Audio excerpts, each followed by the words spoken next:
she lost tonight very badly. So they immediately called for a second debate because they lost. So we'll, think about that. But she immediately called for a second. Look, we're looking at polls. We're looking at polls. The worst poll that we've had was 71 that I see. I'm Vince for RTM News. Be sure to hit that like button and subscribe if you enjoy the content. So, unsurprisingly, there are very mixed reactions to last night's debate, and liberal media is claiming not only that Kamala Harris won, but that she won emphatically and triumphantly. Take a listen. I didn't think I was ever going to witness a debate as devastating as the one that you and Dana moderated back in June, where Joe Biden basically tanked his reelection campaign. I think tonight was just as devastating. I think that Kamala Harris pitched a shutout on almost every subject I can think of. She shut Trump down on abortion. She shut Trump down on January 6th and democracy. She shut him down on national security and turned to the former president and said, the military leaders who served with you think that you're a disgrace. And then, as Dana mentioned, very powerfully at the end, made the point that she is the candidate of change, and we need to turn the page from a decade of division and polarization. On substance, I think she pitched a shutout, and I think she did on style as well. I'm sorry, but that has to be one of the most delusional things I have ever heard. It's one thing to argue that Kamala Harris won the debate in your eyes. It's another thing to compare what you saw last night for Trump to Biden on June 27th. I mean, are you freaking serious? What planet is Chris Wallace living on? But that said, again, this is the issue, is that Democrats are going to say they won, Republicans are going to say they won. My take basically is that it was a draw in the sense that I don't think it's going to heavily impact the voters or the election necessarily, but at the end of the day, it doesn't matter what Chris Wallace thinks or what I think. It matters what the voters and the people in this country who watched the debate really thought about it. And from some of the focus groups and data you've seen so far, the results may be a little surprising to characters like Chris Wallace. I think it's important to remember that we are voting for the leader of our country and not who we like the most or who we want in our wedding party, but who is actually going to make our country better. And we're in an incredibly unique situation where we've had both of the candidates in office before, and we've gotten to see what they would do. And when facts come to facts, my life was better when Trump was in office. The economy was higher, inflation was lower, things were better overall. And now with Kamala's administration, things haven't been so fantastic. And she's saying she can fix the problems that her administration has caused, but I just don't know if I can afford to take that risk. Were you leaning towards the former president coming into tonight? Probably. And did you vote for him in 2016 or 2020? I did. And it actually turns out that when we look at the Snap opinion polls in reaction to the debate, some of the focus groups, etc., you're seeing results that may be very surprising, at least to people like Chris Wallace. I'm not necessarily surprised by it. Like I said, I think the debate in the eyes of the people is probably about a draw. Like, nobody's necessarily changing their mind. But if Chris Wallace is going to go out there and argue that it was just as bad for Trump as it was for Biden on that last debate where he literally was unintelligible and had to cancel his entire presidential campaign because of it, well, some of these results you're seeing from opinion polls may be a little bit surprising. Now, these in general are not necessarily the best methods or ways to gauge how people really feel, but it is worth noting some things like this, right? So for instance, we have this KTLA 5 news poll, which is a local news station in Los Angeles, California. So obviously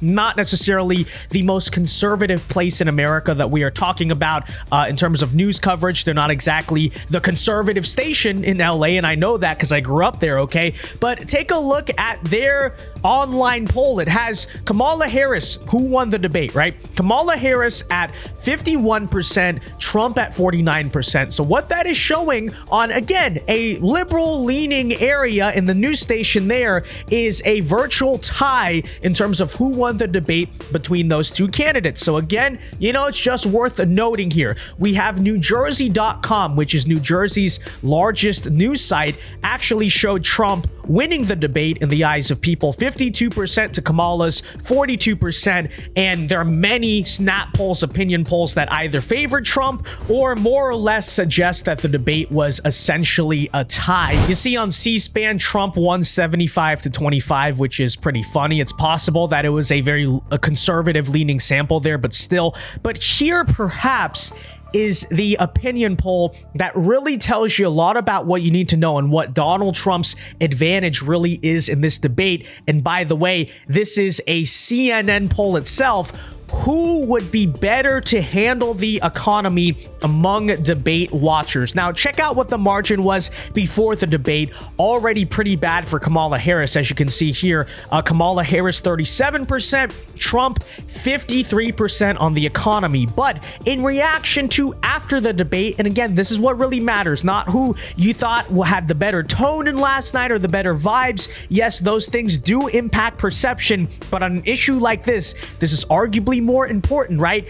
After the debate, Trump leads on the economy 55-35. He went up by 2%. Kamala Harris went down by 2%. And again, this is talking about a CNN poll. Now, is 2% necessarily the biggest shift ever? No, but what it would suggest is that on a key issue, usually the issue that voters rank as the most important, hey, whatever noise you want to hear from last night's debate about who did what or Trump didn't do well or he missed opportunities, which he undeniably did, this is the key takeaway, is that Trump hammered immigration, he hammered the economy, and according to some of the snap polls like this, Trump really did increase, or at the very least keep the same, his advantage there. Here's another interesting one. Reuters polled undecided voters before the debate, and of the undecided voters, people said who they're not going to do. 60% of them now said that they're going to lean for Trump, 30% lean Kamala afterward, and 10% remain undecided. Now, in fairness, they only interviewed 10 people, and that's why I say some of these post-snap opinion polls do not necessarily tell you the full story. I'm not even saying that Trump ran away with it. I'm just evaluating, okay, if it really was as bad as Chris Wallace was saying, June 27th levels of terrible for Donald Trump, you would not see opinion polls either saying it's basically a tie or even some of them actually favoring the performance of Donald Trump in that debate. But here perhaps is the biggest indicator in my eyes that win or lose, the Kamala Harris campaign did not accomplish what they felt they needed to accomplish last night, is the fact that they are now demanding a second debate, and they did this right away the moment the debate ended. They're saying, hey, Trump, please debate us again. Check it out. Why won't you commit to a second debate with Kamala Harris She wants a second debate because she lost tonight very badly. So they immediately called for a second debate because they lost.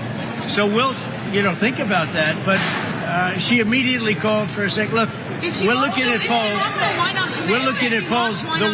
The worst poll that we've had was 71 that I see, 71% to like 24 or 25%. And that perhaps is, I think, the biggest indicator that Kamala Harris did not land as strongly last night as she wanted to or as she needed to, because Trump is absolutely right there. The reason they would be demanding a second debate is because they still don't feel that they are in a strong position to win the election. Because think about Trump on June 27th. After you did that against Joe Biden, do you really want another debate? I mean, he already agreed to it, but after that, was he going out there demanding another debate? Not really, because it's like, hey, I made my point, now let me just kind of run away and take the victory, right? But I think Kamala Harris knows she is not in that position. And here's the thing, folks.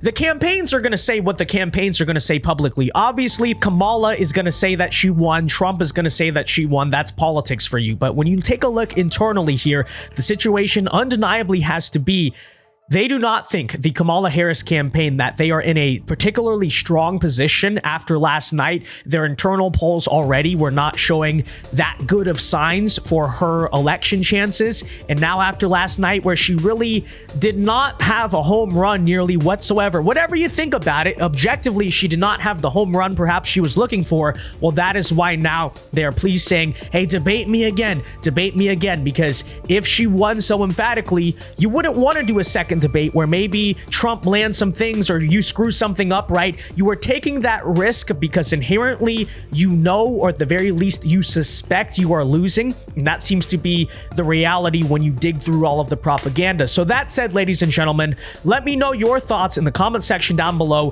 Who do you think won last night? What impact do you think it's going to have on the election? And until next time, I have been Vince with RTM News. Peace.